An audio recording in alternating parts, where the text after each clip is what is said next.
Saint-Père, grâce sur grâce, nous ne cessons de recevoir de la plénitude de notre Seigneur Jésus-Christ, comme l'affirme Saint Jean dans le prologue de son évangile.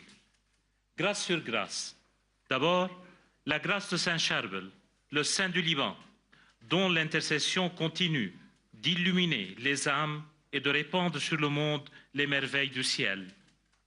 Et voici une nouvelle grâce, celle de votre présence, très Saint-Père, ici, en ce sanctuaire de silence et de lumière, venu prier devant le tombeau de cet ermite humble et brûlant d'amour, l'ermite qui a su chercher Dieu, l'écouter, le louer et l'invoquer, jour et nuit, dans le secret du cœur, selon vos propres paroles, très Saint-Père, adressées aux ermites d'Italie le 11 octobre dernier. Lors du jubilé de la vie consacrée, célébré au Vatican le 9 octobre dernier, donc en la fête même de la canonisation de Saint Charbel, vous nous avez exhortés, très Saint-Père, à élargir le demander, le chercher et le frapper de la prière et de la vie, à l'horizon éternel qui transcende les réalités de ce monde pour les orienter vers le dimanche sans couchant. En ce jour de bénédiction, la grâce de votre présence rend cet horizon bien palpable. Elle élève nos regards vers le ciel et transforme notre quotidien en avant-goût d'éternité. Encore une grâce, parce que l'histoire, elle aussi, nous parle aujourd'hui. En 1925, il y a un siècle exactement, le supérieur général de notre ordre, le père abbé Ignace Dager, présentait au successeur de Pierre, le pape Pie XI, au Vatican, la cause de la béatification et de la canonisation de Saint Charbel. Et voici qu'en 2025, 100 ans plus tard, votre sainteté, successeur de Pierre, vient bénir de sa présence ce même monastère, sanctifiant ainsi la mémoire et renouvelant la grâce. Cette année aussi, nous avons inauguré le chemin de Saint Charbel, désormais de renommée mondiale. Votre visite marquera à jamais, dans ce sillage même, l'histoire de ce monastère et de notre ordre. Et parce que la grâce, comme le dit Saint Augustin, est donnée gratuitement, qu'elle est accordée comme présent et non comme récompense, je vous adresse, très Saint-Père, au nom de l'ordre libanais maronite, nos plus profonds remerciements intarissables, incommensurables et notre gratitude filiale indéfectible. Alors que je me réjouis de la présence parmi nous de son Excellence le général Joseph Aoun, président de la République et de la Première Dame, je dis à votre sainteté la bienvenue à Annaïa, vous priant de recevoir, au nom de tout l'ordre, l'assurance de notre obédience inconditionnelle, de nos prières constantes et de nos sentiments filiaux les plus dévoués. En Christ, merci sainteté.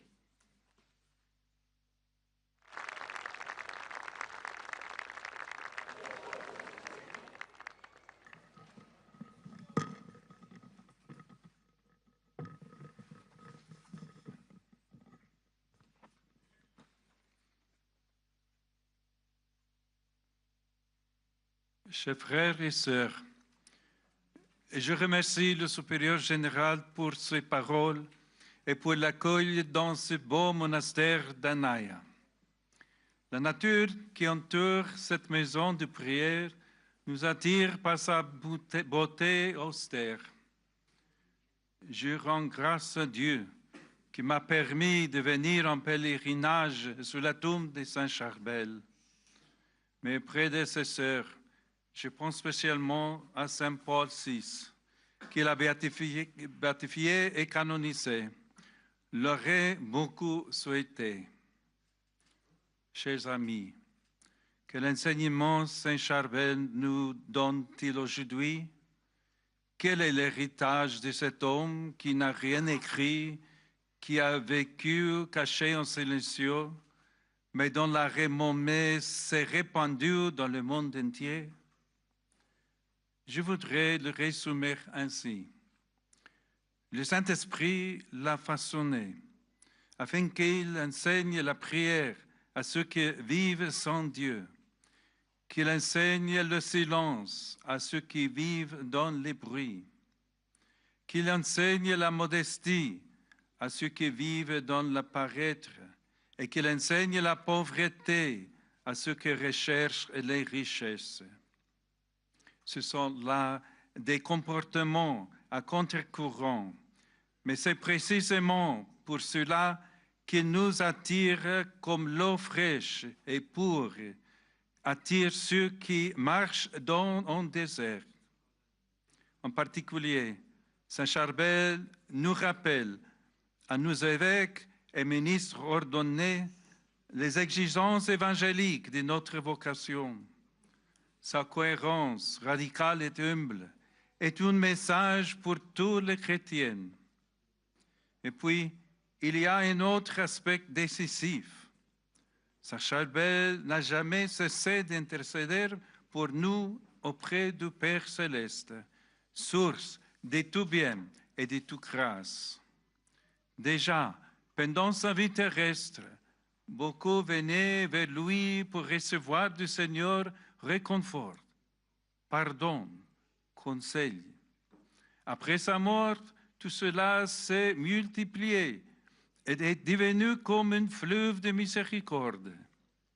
C'est aussi pour cette raison que chaque 22 du mois, des milliers de pèlerins viennent ici de différents pays pour passer une journée de prière et du repos de l'âme et du corps.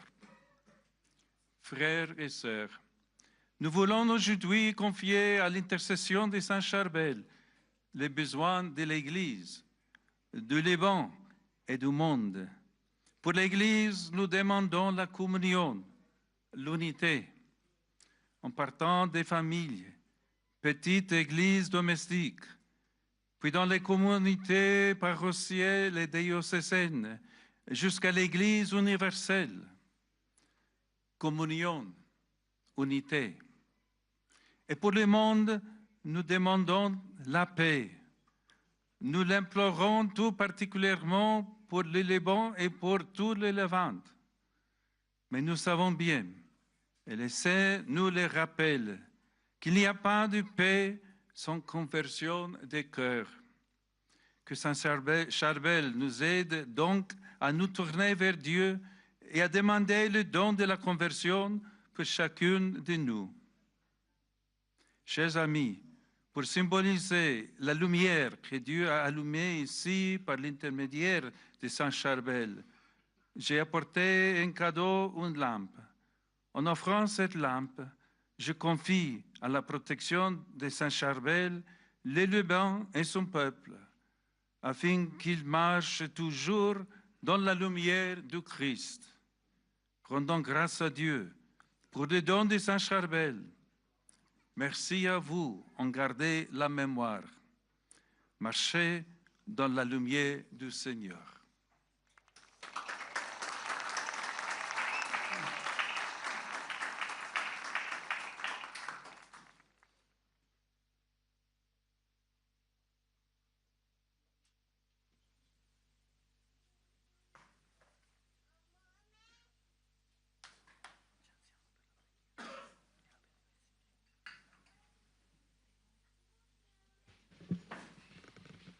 Prions le Seigneur. Dieu qui a donné à Saint Charbel, gardien du silence dans la vie cachée, d'être éclairé par la lumière de la vérité, pour scruter les profondeurs de ton amour.